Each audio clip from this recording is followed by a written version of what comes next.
National insurance company limited म्हणजे NICL ची एक AO ची रिक्रुटमेंट बद्दल मी मागच्या सेशनमध्ये एका मंथली सेशनमध्ये तुम्हाला सांगितलं होतं. इनफॅक्ट मे मध्ये नाही एप्रिलमध्ये सांगितलं होतं की एप्रिलच्या मंथली सेशनमध्ये की 5 जुलैला ही एक्झाम जी आहे ही एक्सपेक्टेड आहे.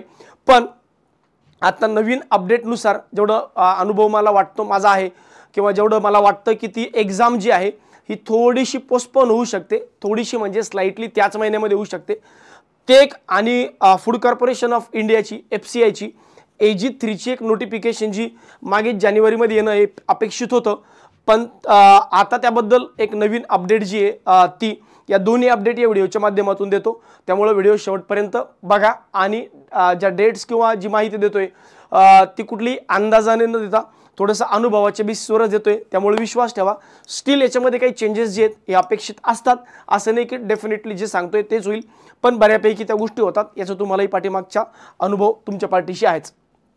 तर NICL ची जी एक्झाम आहे NICL AO ची एक्झाम याचं नोटिफिकेशन मोस्टली आता बघा पहिल्यांदा मी सांगितलं होतं की 5 जुलैला होऊ शकतं, तर ती स्लाइटली पुढे जाऊन 20 जुलैला ही एक्झाम प्री एक्झाम होऊ शकते. 20 जुलैला प्री एक्झाम.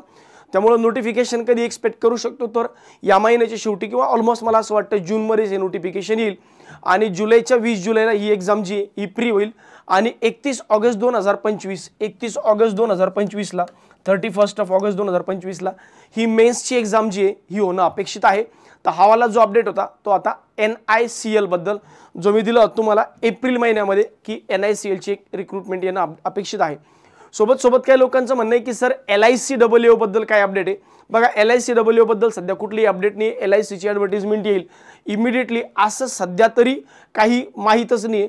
त्यामुळं ज्याला आपण म्हणतो ना सांगता येणार नाही, मग सांगता येणार नाही म्हणल्यावर येऊ पण शकते नाही पण येऊ शकत, पण सध्या सांगता येणार नाही. पण याच्यामध्ये मी तुम्हाला एक अजून एक सांगतो की नाबार्ड जी आहे नाबार्डची डेव्हलपमेंट असिस्टंटची जी रिक्रुटमेंट आहे ही मला असं वाटतं डिसेंबरमध्ये येणं अपेक्षित आहे. नाबार्डची डेव्हलपमेंट असिस्टंटची जी रिक्रुटमेंट आहे ही मोस्ट प्रोबेबली असं मला वाटतं की डिसेंबरमध्ये वगैरे होऊ शकते.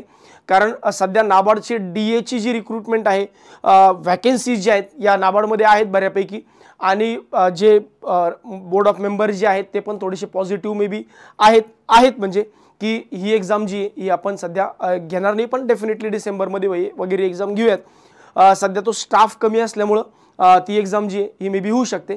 सोबत RBI मध्ये पण एक मोठी वॅकन्सीज काही नवीन RBI मध्ये तुम्हाला बघायला मिळू शकतं. काय बघायला मिळेल याबद्दल थोडीशी पेशन्स ठेवा. डेफिनेटली कधी ना कधी जसजशी माहिती येईल तसं सांगू. पण नाबार्डमध्ये पण एक नवीन वॅकन्सी जी आतापर्यंत कधीच अशी जाहिरात नाही आली अशी एक जाहिरात जी नाबार्डमध्ये RBI मध्ये पण येऊ शकते. रिझर्व्ह बँक ऑफ इंडियामध्ये सर असिस्टंट असेल का? नाही. RBI ग्रेड B असेल का? नाही. मग याच्यामध्ये काहीतरी असेल का? तर मे बी होऊ शकतं, पण तसं काही अपडेट आलं डेफिनेटली तुमच्यापर्यंत पोहोचवेल. फूड कॉर्पोरेशन ऑफ इंडिया बद्दल मी सांगत होतो की फूड कॉर्पोरेशन ऑफ इंडियाची एक्झाम जी कधी होऊ शकते AG3 कॅटेगरीमध्ये. याच्यामध्ये ॲग्रिकल्चरवाले असतील, BCom वाले असतील, इंजिनिअरिंगवाले असतील, डेपोटवाले असतील जे जनरल ग्रॅज्युएटसाठी डेपोट असतं, BCom वाले अकाउंट्स कॅडरमध्ये फॉर्म भरू शकतात, ॲग्रिकल्चरवाले असिस्टंट याच्यामध्ये टेक्निकल कॅडरमध्ये जे आहेत हे ॲग्रिकल्चरवाले इलिजिबल असतात किंवा BSc बॉटनीवाले झुलॉजीवाले इलिजिबल असतात टेक्निकलमध्ये. त्यानंतर BSc ॲग्रिकल्चरवाले, त्यानंतर डेपोटमध्ये एनी ग्रॅज्युएट, त्यानंतर अकाउंट सेक्शनमध्ये असतं बघा BCom ग्रॅज्युएट यांच्यासाठी वेगळी जागा येते आणि इंजिनिअरिंगवाल्यांसाठी वेगळी रिक्रुटमेंट असते. तर या रिक्रुटमेंट ज्या आहेत या लवकरच अपेक्षित आहेत. मोस्टली असं वाटतं की 28 ऑक्टोबरपासून म्हणजे 28 ऑक्टोबरला याची फेज 1 होईल आणि 20 डिसेंबरला याची फेज 2 होईल. मी परत एकदा सांगतोय 28 ऑक्टोबरला याची फेज 1 आणि स्टार्ट होईल. तिथून पुढे काही दिवस ही एक्झाम चालेल 4-5 दिवस आणि 20 डिसेंबरला याची जी ही मेन्सची एक्झाम होईल. तर एवढीच अपडेट होती. बाकी काही आणखी अपडेट जे आहेत जसे असतील तसे आम्ही तुमच्यापर्यंत पोहोचवत चालू.